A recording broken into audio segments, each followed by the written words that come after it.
기자부대, hop on the beat!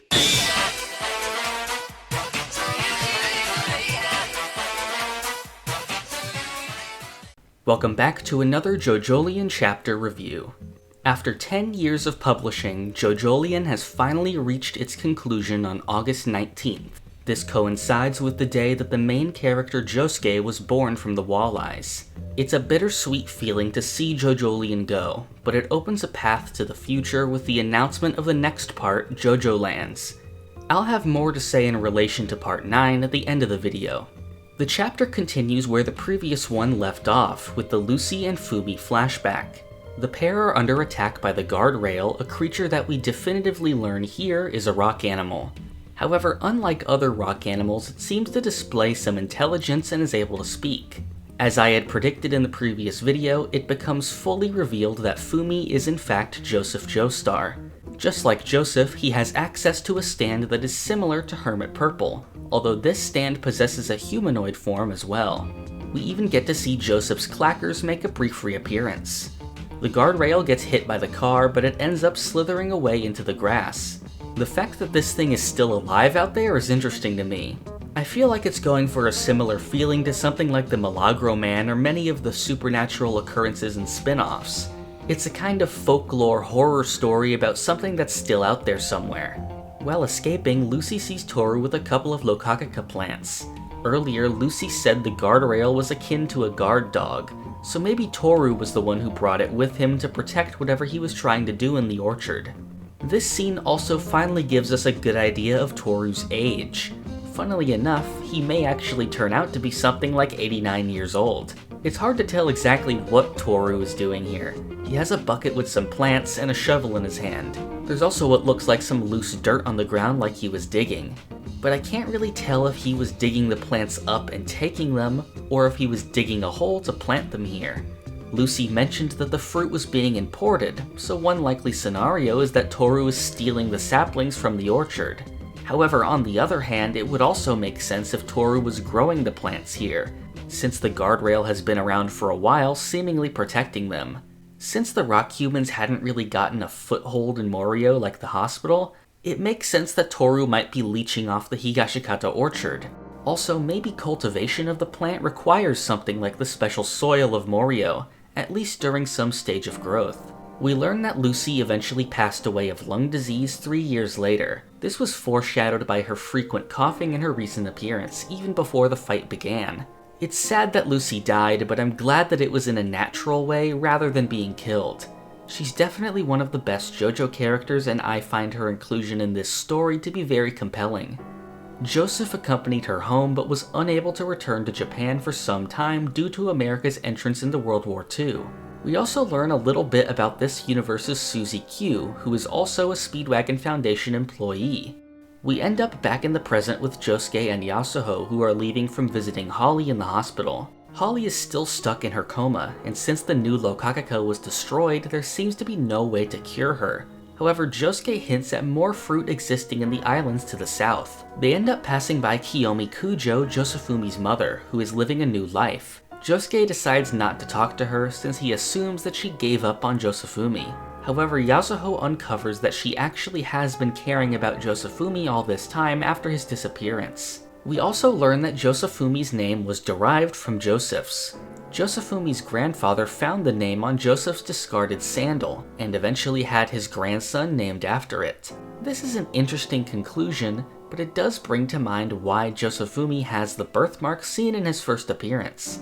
Some are quick to say this was an error or retcon. However, I think the most likely scenario is that Joseph and Josefumi still have the illegitimate son relationship, like with the Part 4 Josuke and Joseph. This being the case would probably best explain Kiyomi's divorce and attitude towards her son. The fact that the sandal ended up back into Josefumi's life may be an interesting example of flow at work. We get a sense that Josuke has truly realized his identity at this point. He isn't Kira or Josefumi, he's a new person who came from the Walleyes. The pair meet up with the family at the fruit parlor, and we learn that Norisuke has survived and is getting out of the hospital soon. The group are trying to decide on a cake to celebrate the family with. I think one of the more notable things in this scene is the way that Hato has become the leading figure. In many previous examples, Jobin has been the one that pushes the family forward. After his death, Hato is now the oldest child, so she seems to be fitting into Jobin's role. It seems like this reminds everyone of Jobin since they all start crying afterwards. They all decide to let Josuke choose, showing that he's been naturally accepted into the family. This is the ending of JoJolion. This ending is definitely unique compared to others in the series. In fact, that label could be applied to the entirety of JoJolion. The focus of this ending first and foremost is to round off the theme of the series. Everything that has been seen throughout the part in relation to memories and family is present here.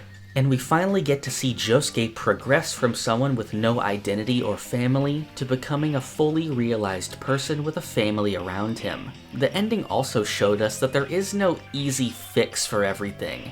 Jobin's ambition led him to believe that he could win through strength alone. It isn't that simple, and the only way the family could really be at peace was through enormous sacrifice. I feel like the way death is handled here is quite unique for JoJo. We're shown this broken family that has to pick up the pieces. People don't just move on from trauma, but there is still hope for the future. The most interesting aspect of this ending to me would be the way it treats everything around it. Even in the final chapter, new information is introduced and new threads into the future are established. Holly is still in a coma, with the method of saving her still being foreshadowed. The rock humans in general still exist in some capacity and will likely play a future role. The phenomenon of the walleyes, along with other blessings from the earth like it, still exist in the world without a fully understood origin. Compared to most other parts, JoJolion definitely introduces the most to its world without necessarily concluding it. This is similar to previous elements of the series. The stone mask was introduced in part 1, and it was not fully explained until part 2. Stands were introduced in part 3, followed by the stand arrow in part 4, before finally getting an origin story in part 5. Both the mask and the arrow were featured in chapter 99 of JoJolion to show that the new universe equivalent would be the blessings from the earth. Like with those, I expect that we will be seeing more of these blessings in part 9, along with the look into their history. Josuke as a character also certainly has an open future. While his inner conflict is over and he has finally reached a level of normalcy, he still has his goal of saving Holly to accomplish. I feel like part 9 may end up being one of the JoJo parts more connected to the past, like part 2 or 3. As with any part, I'm certain there will be a new lead, but I think it's possible to see familiar faces from part 8 as supporting characters. I always wondered how a character like Carrera might come back into the story. Her goal was to get one of the fruits for herself, but with every faction in the story surrounding the one fruit, it was hard to see where Carrera would fit in. Now that we know that there are more out there, that's definitely a way we could see her come up again. Fumi was also an interesting inclusion in this part. Some have said that he may be the next protagonist, however I find this unlikely. But we never actually learned what happened to him later on, so it may be possible to see him fill an old Joseph-like role in a future story. Joseph has a direct connection to Holly, so I would wonder how he would respond to the events happening now. Holly was shown to be a very knowledgeable character, and it's interesting to think about what she knows that we still don't. The Speedwagon Foundation is also something I fully expect to take a front seat in the newest part. I think one of the biggest sources of turbulence during Part 8's release has definitely been its monthly schedule. I can only speak for what I've seen from the Western perspective here, but it seems that the monthly release affects the perception of fans negatively in a couple different ways. First is how it relates to the whole Araki forgot idea. For years we just heard the same thing over and over again about how certain elements were dropped, which inevitably came back into focus again.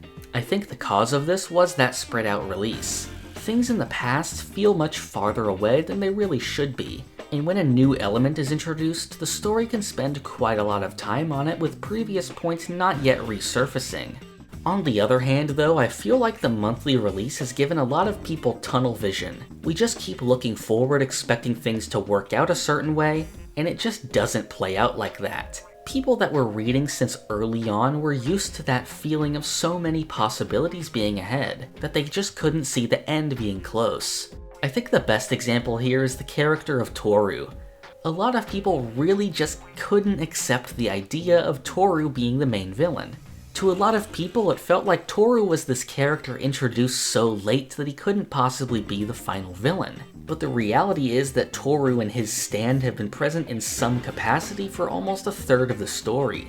There may even be earlier hints at the character that we aren't fully aware of. We saw characters die, but even up to the last chapters, people were saying they could be brought back. Certain plot elements will appear and even receive elaboration, but people don't consider them fully done since they expect a more straightforward explanation to pop up. With something like the walleyes, maybe it really is just something where we realize its nature from the big hints dropped around it. Or maybe even something that isn't truly done yet, like the stand arrow. Another example is with the flash forward. The answer to this was far more simple than a lot, including me, believed. People have actually been pointing this out for a long time before I saw it. Some just didn't want to believe a certain outcome despite it being the case, and we let that color how we view the course of the story. With a lot of these, people including myself miss the big picture and expect more than what was ever actually intended. The JoJo fanbase is in an interesting spot. I'd go as far to say like 99% of American fans who read JoJolion were doing it as their first ongoing part. JoJo was extremely niche in the States until the anime started, and by that point, Part 8 had begun. There are some out there that were reading Part 7 as it released, but I have big doubts that there was much of anyone before that. So the mindset for this group of fans is just inherently different from how it must be in Japan. An ongoing part beginning and ending just simply isn't in our cultural memory. I'm hoping that with JoJolion, we can sort of get our sea legs when it comes to ongoing parts, and move on with this knowledge into Part 9 to temper our expectations properly. Because of how open everything has been left, I fully expect Part 9 to pick up on many of the things left behind. In an interview from shortly after the start of Part 7, Araki stated that he had a general outline planned up to Part 9. This definitely indicates to me that there will be recurring and further fleshed out elements, just like there were from 7 to 8. In another interview, Araki may have even alluded to Morio playing a role in the 9th part. All we know about Part 9 so far is its tentative title, JoJolands. But even with just that, there's a lot to think about.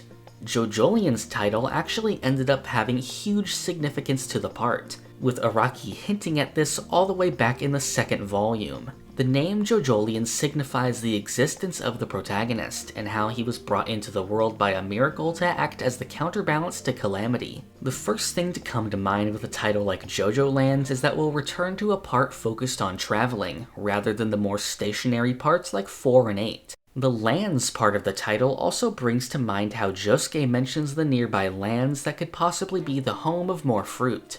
I feel like JoJolion served two different purposes. First was its stated purpose, to tell a story about breaking a curse. This is the aspect of JoJolion that is focused on the family and how they deal with calamity. The other aspect is continuing on the world built by Part 7, adding to it and moving it along to the future.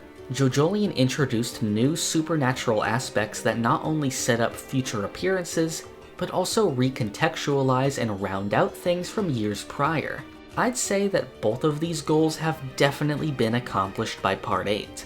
I think once the dust settles, we can finally look back and appreciate the setting up done by JoJolion, as well as the more personal story it ended up telling.